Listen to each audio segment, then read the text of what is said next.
Hola, I am Katia. And before I begin, I want to speak from where I am truly today. As I record this, I am holding heavy heart. Just hours ago, the United States launched attacks on Iran. More violence, more death, and more uncertainty. And even though we don't know what may unfold, grief is here. Not only for what has been lost, but for what may still be lost. And I want to be clear, I do not forget the genocides, the wars that are still unfolding, nor the many violences dismissed, denied, or erased that continue to shape this world. I still remember the fear, the silences, the grief that was never named, and today I feel that grief stirring again. So if you are watching this and feeling heavy too, please know you are not alone. And I know that it may feel strange to speak today about a sacred being that disappeared. And yet, maybe this is exactly the kind of story that we need right now. A reminder of how easily we forget our kin. A call to remember, to honor, to feel, and to stay human. And I am offering this video not as an escape, but as an act of remembrance. Not as a solution, but as attention, as witnessing, as care. A thread of memory, a gesture of kinship, and an invitation to a different way of seeing. So I want to thank you so much for being here. So I would like to share a story. It is a personal one, but it's also a collective and ancestral one. Because the grief that I am holding is not only mine. It is carried through the bloodlines and breadlines of those who came before, those who remembered kinship even when everything around them tried to sever it. So, when I was a child in Panama, I would hike through El Valle de Anton with my family. This is a small town tucked inside the crater of an ancient sleeping volcano. The air was always cooler, gentle on the skin, heavy with mist. The hills were lush and green, alive with a quiet movement.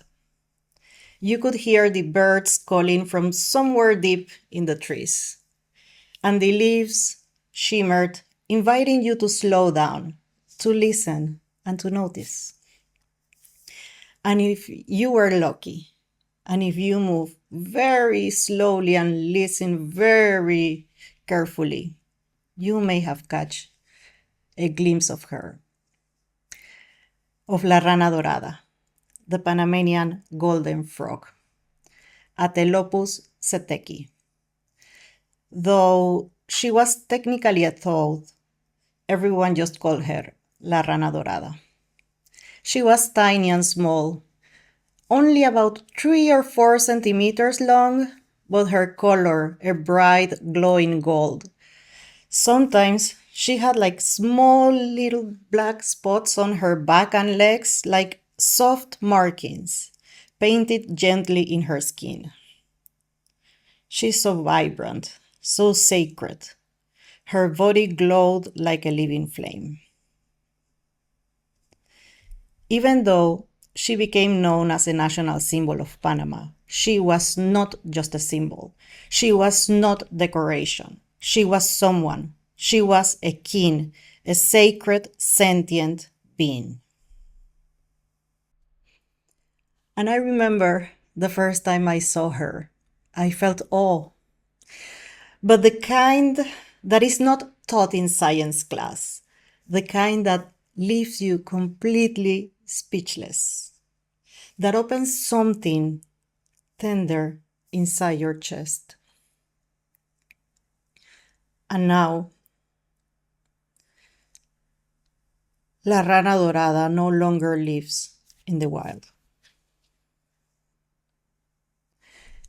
This didn't happen naturally or by accident. It happened because of us, humans. Our curiosity, our entitlement, our need to see and touch everything, our traveling boots, our hiking gear, the way we move through the world assuming that everything is here for us. So we carried silently a fungus across oceans, unseen but deadly and without knowing it, an unintended violence, but not less real. And without meaning to, we brought death to her world. And this is what dominant system teach us, not to see. We are taught to always look away, to normalize extraction, harm, and loss, to believe forests must be cleared for parking lots, that rivers can be poisoned in the name of development, that other beings matter less than our comfort or profit, and to say, this is just how the world works. But that is not how the world works. That is how this world works. This modern colonial world that teaches separation and extraction as inevitable. That teaches us to forget relationship. And I am learning to see more clearly now. I am training what I call la mirada atenta, the attentive gaze. And that's part of what I share these stories. Not just to tell them, but to help us notice what we have been conditioned not to see. Because if we do not notice it, we cannot change it. And we need to change together. You know, sometimes extraction looks very violent and obvious, but often it hides in moments that seem very small and even sweet. For example, when I was a child, I told my dad that I wanted a penguin. I mean, they are cute, and I imagine myself with one living at our home and playing with her. I was a child, and I was taught that we could own animals if they were as if they were objects, as if they were things for us to keep, to own, and to love in our own terms. In my bones, I always felt that this was not okay because I felt they were my kin. But the modern world kept telling me all the time that, yeah, that is not like that. So, my papa, oh, my dear papa, who taught me reverence for life, smiled and very lovingly he told me, no, mi amor, we do not own them. They are not ours to have or take. They are our kin. They are our family. And we are here to protect them, not to possess them. I never forgot his words. Yet, the world around me kept teaching me the opposite, that animals are things, that animals are properties, that life is for collecting, displaying, consuming for our entertainment. And, you know, this belief shaped how we interacted with La Rana Dorada. When I first learned that she had disappeared from her natural home, I did not let myself grieve. Like many other losses, I just buried that sorrow deep inside. But recently, something started to shift. And it happened actually during a book club that I have with very few friends, two friends actually. And yes, we were talking about biodiversity loss and climate change, and it was very painful. And suddenly, the memory of La Rana Dorada just, yeah, came back alongside countless of trees, of frogs, of birds, of insects, so many kin we have lost. And I realized I could no longer carry this sorrow alone. So I just lit a candle and performed a small ritual to honor her and to honor all the kin we have lost. And I called on those who came before me, who knew how to mourn and remember. And I share it with these two friends because grief, just like responsibility, is not meant to be carried alone. Let me say this gently again. Grief is not private, it is shared, and so it's responsibility. We are not separate from Earth.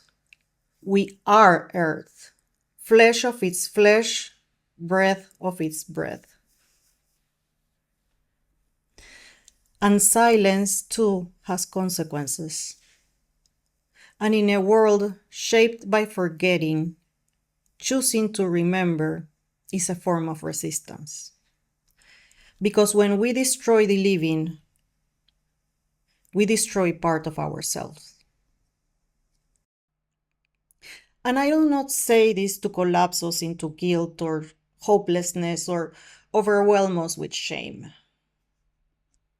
I say it to help us reclaim our accountability, because that is the path to right relationship, the path of love, of repair. We are responsible, not for fixing everything at once, but for refusing to repeat the same harms, for remembering what was lost, for tending gently to what remains, and for honoring with reverence and care all that is still alive.